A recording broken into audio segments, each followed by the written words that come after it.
SSS contribution table ngayong 2025. So malaki po yung pagbabago dahil from 14% nag-increase po into 15% ang contribution. So unahin natin ang sa employers, sa mga empleyado. So i-discuss natin ng mabilisan. So ito yung range of compensation dito sa first column, tapos yung total mo na contribution nandito sa pinakalas na column dito sa kanan. Halimbawa, yung sahod mo ay nasa 5,250 hanggang 5,749. So, bali yung basihan dyan sa EC ay ang 5,500. So, yung total dito, monthly salary credit ay 5,500. Tapos, dito na sa yung share ng employer ay 550. Tapos, sa EC ay 10. Bali, yung total kay employer ay 560. So, bali yung sa'yo, ikaw na empleyado, dito yung column mo, dito mo titingnan, employee. 275 para sa regular SS, tapos yung total mo, 275. So, ito lang, bali yung babayaran mo, itong 275. Ito lang bali yung deduction sa iyong payslip kung ang iyong sahod ay nasa monthly salary credit na 5,500. Pero yung total mo na contribution sa SSS ay 835 pesos kasi hati kayo ng employer, di ba? So yung sa employer magbabayad ng 560 tapos ikaw yung sa 275. So ganyan ang pagtingin ng contributions ng SSS contribution table. So again, dito itong column na to, yan ang babayaran ng boss mo. Itong total dito, yan yung babayaran niya. Tapos yung titingnan mo kung saan nakapaloob ang iyong sahod. So dito mo titingnan dito. So halimbawa kung ang buwan ng sahod mo ay nasa 10,000. So ito, monthly salary credit 10,000. Tapos bali yung kay employer ay 1,010. Tapos ang sayo ay 500. Ayan. So dito ang sayo, employee. Ikaw na empleyado.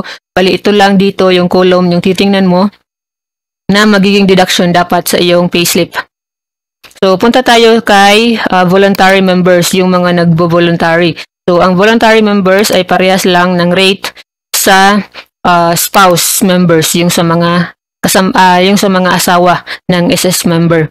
So dito nagbago na. So katulad ko, I am also a voluntary member. So, dati, 560, di ba, yung pinakamababang buwan ng hulog natin. So, ngayon, 750 pesos na yung pinaka-minimum. So, nasa ang basihan dyan ay kung 5,000 pesos or below ang iyong income. Pero, kung kahit walang income, kung nag-voluntary ka, depende sa'yo kung ano yung kaya mong buwan ng hulog. So, yun yung ihulog mo. Pero, tulad ko, minimum lang yung hulog ko, 750 pesos. So, depende yan sa'yo. So, 750 pesos, kasunod niyan, 825. Kung gusto mo, 900, 975. Hanggang yung pinaka-maximum na hulog sa voluntary ay 5,250 kada buwan. So, depende kung ano yung kaya mo. Kadalasan sa ating mga nagbo-voluntary ay mahal na yung minimum, di ba? Kasi hindi lang naman SSA yung binabayaran natin kada buwan. Sobrang dami din nating bills. So, ayan, 750 pesos na yung minimum hulog sa voluntary and non-working spouse members. Tingnan natin yung sa self-employed. So, I think parehas lang pero iba yung contribution table para sa self-employed ito. Self-employed members, so, 760 pesos yung kanila. Pinaka-minimum hulog. Depende yan sa kanilang salary kasi self-employed sila. Ibig sabihin, may trabaho sila. Pero self-employed. Walang boss. So, ayan. So, again, depende yan sa sahod mo dito. Or kung ano yung dineclare mo na income kay SSS. Tingnan natin yung sa OFW. OFW, so at the end of this video, sasabihin ko sa inyo kung saan po ito mahahanap para kaya ninyong i-access anytime. So, tingnan natin yung kay OFW.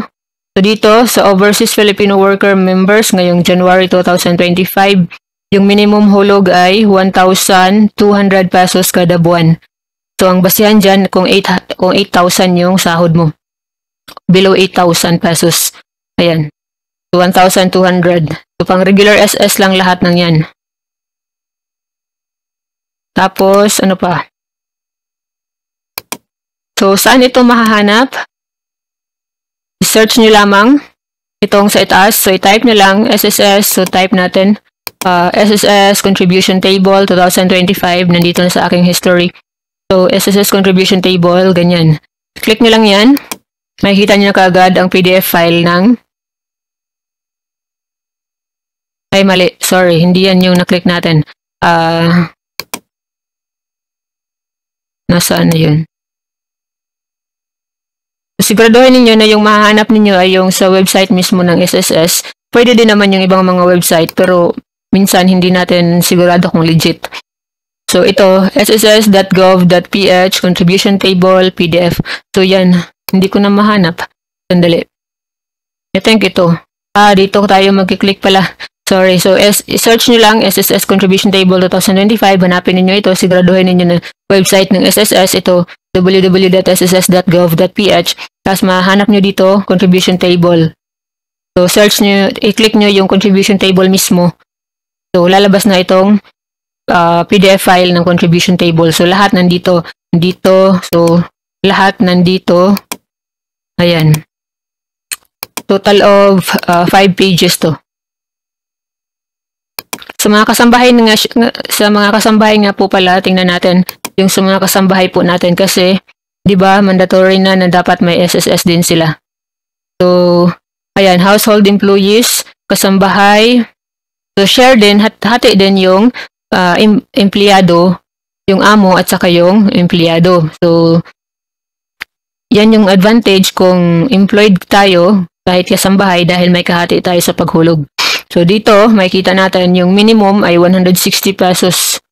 So, ang basihan dyan ay ang 1,000 na sahod kada buwan, below 1,000. So, bali yung hati ni employer ay 160 pesos. Yes. Siya nga pala sa mga kasambahay, hanggang 5,000 pesos na sahod. Kung 5,000 pesos pababa yung sahod mo bilang kasambahay, automatic ang employer mo ang magbabayad ng lahat ng SSS mo. So, makikita mo dito, walang babayaran si kasambahay hanggang sa 5,000 pesos na income or na sahod. So, kung 5,000 above na, ito, kung ang sahod mo ay nandito na, so makikita mo dalawa yung 5,000 na. So, kung 5,250 hanggang 5,749 na, so mag-uumpisa ng maghati si employer at si kasambahay. So, si employer, bali 560 pesos yung kanya, 275 pesos yung kay kasambahay. Total of 835 pesos. Kaya 760 pesos yung pinaka-minimum. Pero 250 pesos lang yung kay kasambahay niyan.